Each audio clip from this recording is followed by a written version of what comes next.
عزت کا ایک قطرہ شہرت کے سمندر سے افضل ہے، کیونکہ مشہور تو ابلیس بھی تھا، لیکن عزت حضرت آدم علیہ السلام کی تھی۔ شہرت کے سمندر سے افضل ہے، کیونکہ مشہور تو ابلیس بھی تھا، لیکن عزت حضرت آدم علیہ السلام کی تھی۔ بچوں کی ہر خواہش پوری کرنے والے والدین ان کی دنیا کی خاطر اپنی آخرت کی تباہی کا خطرہ مول لیتے ہیں۔ گناہ کی عارضی کرنے والے والدین ان کی دنیا کی خاطر اپنی آخرت کی تباہی کا خطرہ مول لیتے ہیں۔ گناہ کی عارضی لذت کا کیا فائدہ جس کی سزا کبھی ختم نہ ہوگی؟ صبر کی عارضی مشقت سے کیا ڈرنا جس کی جزا کبھی کم نہ ہوگی؟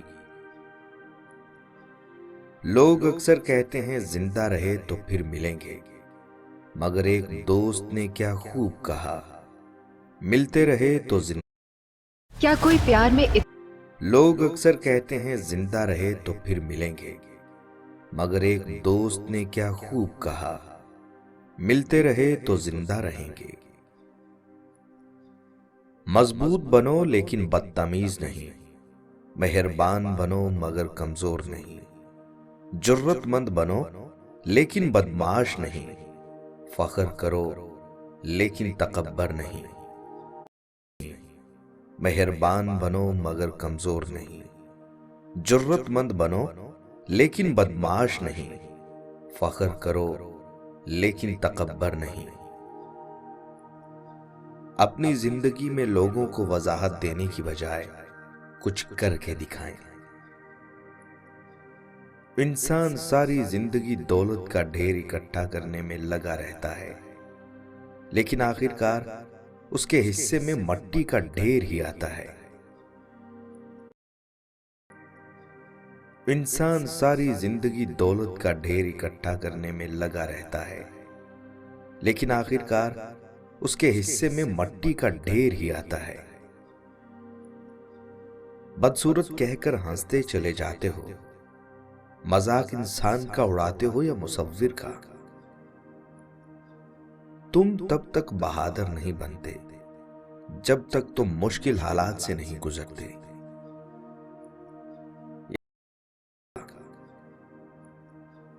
تم تب تک بہادر نہیں بنتے جب تک تم مشکل حالات سے نہیں گزرتے۔ یہ میرا تجربہ رہا ہے کہ جن لوگوں میں کوئی برائی نہیں ہوتی ان لوگوں میں خوبیاں بھی بہت کم ہوتی ہیں۔ یہ میرا تجربہ رہا ہے کہ جن لوگوں میں کوئی برائی نہیں ہوتی ان لوگوں میں خوبیاں بھی بہت کم ہوتی ہیں۔ انسان آگے بڑھ رہا ہے، انسانیت پیچھے ہٹ رہی ہے، دماغ ترقی کر رہا ہے، روح تنزلی کر رہی ہے۔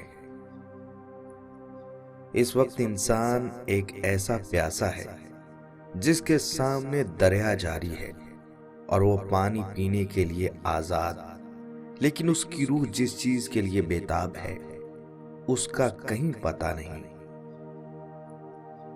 تم اس شخص کو بھول سکتے ہو جس کی ہمراہی میں تم نے قہقہے لگائے ہوں، لیکن اس شخص کو کبھی نہیں بھول سکتے جس کی ہمراہی میں تم نے آنسو بہائے ہوں۔ دنیا میں سب سے زیادہ امیر انسان وہ ہے جسے سچی محبت نصیب ہوئی ہو، جس کی ہمراہی میں تم نے آنسو بہائے ہوں۔ دنیا میں سب سے زیادہ امیر انسان وہ ہے جسے سچی محبت نصیب ہوئی ہو، اپنی ہمراہی میں تم نے آنسو بہائے ہوں۔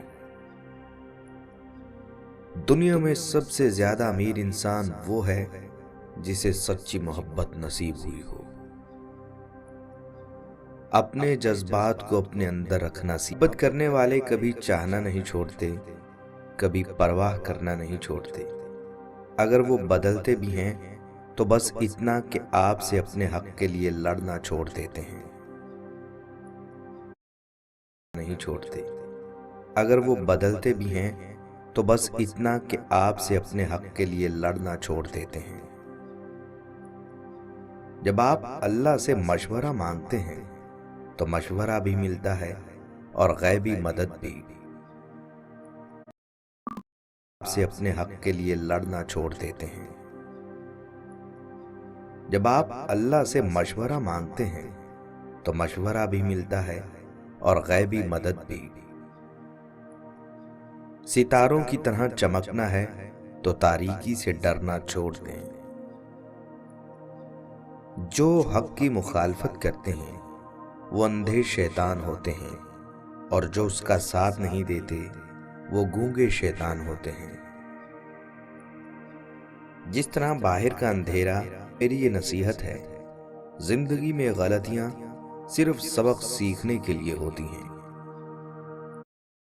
نہ مشکل ہو جائے گا۔ نوجوانوں کو میری یہ نصیحت ہے، زندگی میں غلطیاں صرف سبق سیکھنے کے لیے ہوتی ہیں۔ یاد کرنے بیٹھ گیا، کوئی دیکھنے والا نہیں تھا، وہ تنہا تھا، حجرے میں تھا، اپنے بند کمرے میں تھا، اپنے رب کو یاد کیا۔ اللہ کی یاد کرتے کرتے اس کی آنکھوں سے آنسو ٹپکنے لگے، اس کی آنکھیں آنسوؤں کا خراج دینے لگی۔ تو میرے اور آپ کے آقا و مولا نے فرمایا کہ یہ آنسو اتنے قیمتی ہیں، ان آنسوؤں کے بدلے میں قیامت کے دن اسے عرش الہی کا سایہ نصیب ہوگا، عرش الہی کا سایہ اسے نصیب ہوگا ان آنسوؤں کے بدلے میں۔ رومی علیہ رحمہ فرماتے ہیں، جہاں پانی گرتا ہے وہاں سبزہ اگتا ہے، جہاں آنسو گرتے ہیں وہاں رحمت اترتی ہے۔ تو اس لیے جو اللہ کی یاد میں رونے کا لطف ہے اور اللہ کی یاد میں آنسو بہانے کا اجر اور صلہ رکھا گیا ہے، یہ گناہوں کو دھو ڈالتا ہے، یہ اندر کی صفائی اور ستھرائی کا سبب اور ذریعہ ہے۔ میرے اور آپ کے آقا و مولا نے فرمایا، راتوں کی تنہائیوں میں اٹھ کے قرآن پڑھا کرو اور قرآن پڑھتے ہوئے رویا کرو۔ پھر فرمایا فَإِلَّمْ تَبْكُوا فَتَبَاكُوا، اگر رونا نہ آئے تو رونے کی کوشش کیا کرو۔ حضرت داتا گنج بخش علی حجویری سے ایک مرید نے کہا، حضرت اگر رونے کی کوشش کریں پھر بھی رونا نہ آئے، فرمایا پھر اپنے مقدر پہ رویا کرو۔ تم اتنے سنگ دل ہو گئے ہو کہ تمہاری آنکھیں آنسوں کا خراج نہیں دیتی۔ جو رونا نہیں جانتا وہ اللہ کی رحمتوں کو اور اللہ کی کرم نوازیوں کو کیسے سمیٹ پائے گا؟ بچہ روتا ہے تو ماں دودھ دیتی ہے، جب بندہ اللہ کے حضور الہاؤ زاری کرتا ہے، عجز کرتا ہے، انکساری کرتا ہے، تو اللہ کی رحمتوں کو جوش آتا ہے اور اللہ تعالیٰ کی رحمتیں اس پہ برستی ہیں، اور اس کے نہ صرف گناہ معاف ہوتے ہیں بلکہ اللہ تعالیٰ اس کے گناہوں کو بدل کے نیکیوں میں تبدیل کر دیتا ہے۔ ایک فقیر تھا، ملنگ درویش، اللہ کا بندہ، اس کی عادت یہ تھی کہ اپنے ڈیرے پہ آنے والوں کو کھلاتا، ان کو پلاتا، ان کی ضروریات کا خیال رکھتا، لیکن ان کو مالی آسودگیاں نہیں تھی۔ ہوتا یہ تھا کہ بعض اوقات لوگ آتے تو ادھار لے کر کے وہ لوگوں کو کھلا دیتا۔ خیر، چونکہ فقیر کا مزاج یہ ہوتا ہے کہ لوگ آئیں اس کے ڈیرے سے کھائیں۔ بابا بلے شاہ نے بھی کہا تھا نا، اٹ کھڑک کے دکڑ وجے تتا ہووے چلا، آن فقیر کھا کھا جاون راضی ہووے بلا۔